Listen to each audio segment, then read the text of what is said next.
اور پھر جب سب لوگ جا چکے ہوں گے، خاموشی چھا چکی ہوگی، مٹی برابر ہو چکی ہوگی، تو ایک نیا مرحلہ شروع ہوگا۔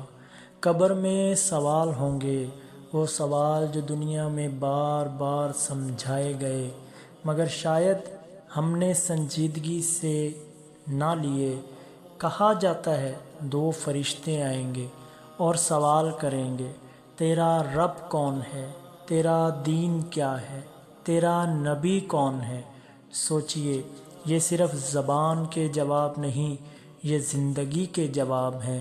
اگر دنیا میں ایمان تھا تو جواب آسان ہوں گے، اگر صرف دعویٰ تھا تو وہاں پر مشکل ہو سکتی ہے۔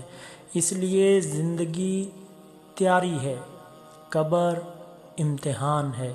بعض لوگ دنیا میں بہت مطمئن تھے مگر وہاں پریشان ہیں، اور بعض دنیا میں آزمائش میں تھے مگر وہاں راحت پا گئے۔ اصل کامیابی یہاں نہیں، وہاں ہے۔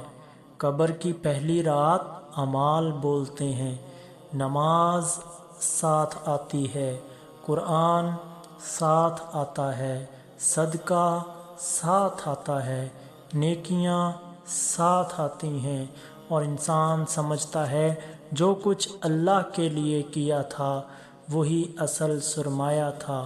سوچئے، ہم روز کتنا وقت دنیا کے لیے نکالتے ہیں اور دین کے لیے کتنا وقت نکالتے ہیں۔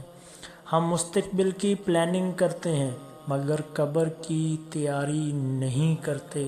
یہ سوال دل ہلا دیتا ہے۔ قبر کی پہلی رات نیک بندوں کے لیے نور ہو سکتی ہے، روشنی ہو سکتی ہے، راحت ہو سکتی ہے، مگر یہ خود نہیں ملتی، یہ اعمال سے ملتی ہے۔ آج جو سجدہ مشکل لگتا ہے کل وہی سکون بن سکتا ہے۔ آج جو توبہ ٹل رہی ہے کل حسرت بن سکتی ہے۔ اس لیے آج ہی پلٹ آئیں، کیونکہ موت وقت بتا کر نہیں آتی اور قبر تیاری مانگتی ہے۔ لوگ دنیا کے گھر سجاتے ہیں مگر اصل گھر نہیں سجاتے، اس کی فکر بہت کم کرتے ہیں۔